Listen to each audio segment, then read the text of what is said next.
ਜਲੰਧਰ ਜ਼ਿਮਨੀ ਚੋਣ ਦੀ ਗੱਲ ਕਰਦੇ ਆ। ਪ੍ਰਚਾਰ ਆਖਰੀ ਦਿਨ ਜਿੱਦਾਂ ਹੁੰਦਾ ਹੀ ਹੈ ਵੀ ਹਰ ਪਾਰਟੀ ਜ਼ੋਰ ਲਾਉਂਦੀ ਹੈ ਵੀ ਹੁਣ ਆਖਰੀ ਮਿੰਟ ਤੱਕ ਪ੍ਰਚਾਰ ਜਿੰਨਾ ਹੁੰਦਾ ਕਰ ਲਈਏ।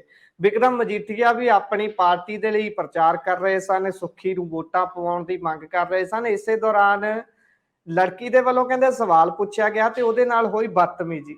ਇਹਨੂੰ ਸਾਜ਼ਿਸ਼ ਦੱਸ ਰਹੇ ਨੇ ਜੀ ਮਜੀਠੀਆ ਜੀ, ਕੀ ਮਾਮਲਾ ਹੈ? ਹਾਂਜੀ ਹਾਂਜੀ।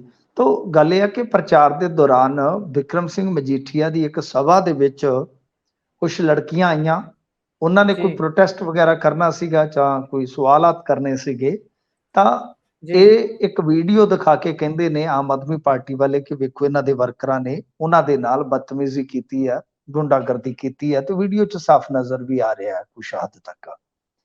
हुण वेखो गल की है कि इन्हां ने इल्जाम लाए ने आम आदमी पार्टी वालियां ने कि यह अकालियां ने कीता, क्योंकि आपस दे विच हुण इन्हां दा टकराव है, सियासत दा जिहड़ा टकराव है, तो उहदे च चलो दोष एक दूजे ते लगदे ने, तां इन्हां ने दोष लाए आ।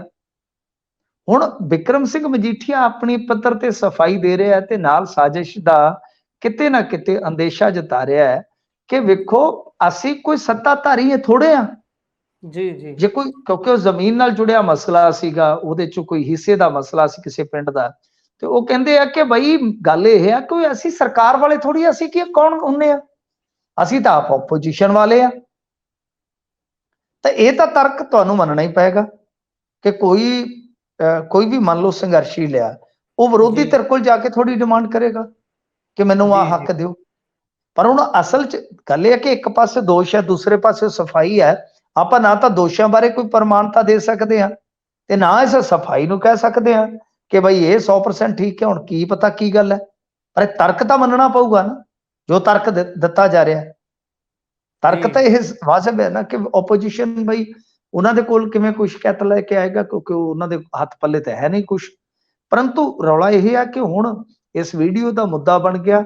ਇਹਨਾਂ ਨੇ ਨਾਲ ਇਹ ਗੱਲ ਕਹੀ ਆ ਕਿ ਭਾਈ ਇਹ ਸਾਰਾ ਕੁਝ ਜਿਹੜਾ ਹੋਇਆ ਹੈ ਇਹ ਸਾਜ਼ਿਸ਼ਨ ਹੋਇਆ। ਤਾਂ ਮਤਲਬ ਇਹਨਾਂ ਦੇ ਕਹਿਣ ਦਾ ਇਹ ਆ ਕਿ ਸਾਨੂੰ ਸਿਆਸੀ ਤੌਰ ਤੇ ਘੇਰਾਬੰਦੀ ਕਰਨ ਵਾਸਤੇ ਇਹਨਾਂ ਨੇ, ਹੋ ਸਕਦਾ ਇਹ ਜੋ ਕਹਿ ਰਹੇ ਆ ਕਿ ਬੰਦੇ ਖਲਾਏ ਹੋਣ ਜਾਂ ਬੀਬੀਆਂ ਖਲਾਈਆਂ ਹੋਣ, ਤਾਂ ਹੁਣ ਦੇਖਣਾ ਹੋਏਗਾ ਕਿ ਇਹਦੇ ਚ, ਕਿਉਂਕਿ ਚੀਮਾ ਸਾਹਿਬ ਨੇ ਕਿਹਾ ਸੀਗਾ ਕਿ ਜਾਂ ਤੇ ਮਾਫੀ ਮੰਗੋ ਜਾਂ ਅਸੀਂ ਫਿਰ ਕਾਨੂੰਨੀ ਕਾਰਵਾਈ ਕਰਾਂਗੇ।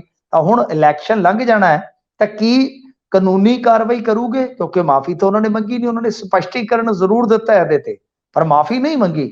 ਕੀ ਹੁਣ ਗਾਂ ਕਾਰਵਾਈ ਹੋਊਗੀ, ਇੱਕ ਵੱਡਾ ਸਵਾਲ ਆ ਜੀ। ਸੋ ਇਹ ਵੀ ਦੇਖਣ ਵਾਲੀ ਗੱਲ ਹੋਊਗੀ ਕਿ ਉਹਨਾਂ ਦੀ ਇਸ ਜਿਹੜਾ ਉਹਨਾਂ ਨੇ ਸਪਸ਼ਟੀਕਰਨ ਦੇਣ ਦੀ ਕੋਸ਼ਿਸ਼ ਕੀਤੀ ਹੈ ਤੋਂ ਸੰਤੁਸ਼ਟ ਕਿੰਨਾ ਹੁੰਦੇ ਨੇ ਲੋਕ, ਤੇ ਕੱਲ ਨੂੰ ਕੋਈ ਅਸਰ ਤਾਂ ਨਹੀਂ ਪੈਂਦਾ ਇਸ ਚੀਜ਼ ਦਾ, ਕਿਉਂਕਿ ਕੱਲ ਦੇ ਦਿਨ ਸਵੇਰ ਨੂੰ 8 ਵਜੇ ਕੰਮ ਸ਼ੁਰੂ ਹੋ ਜਾਣਾ, ਸ਼ਾਮ ਦੇ 6 ਵਜੇ ਤੱਕ ਕੁਝ ਵੀ ਹੋ ਸਕਦਾ। ਪਰ ਆਪਾਂ ਅੱਗੇ ਚੱਲੀਏ।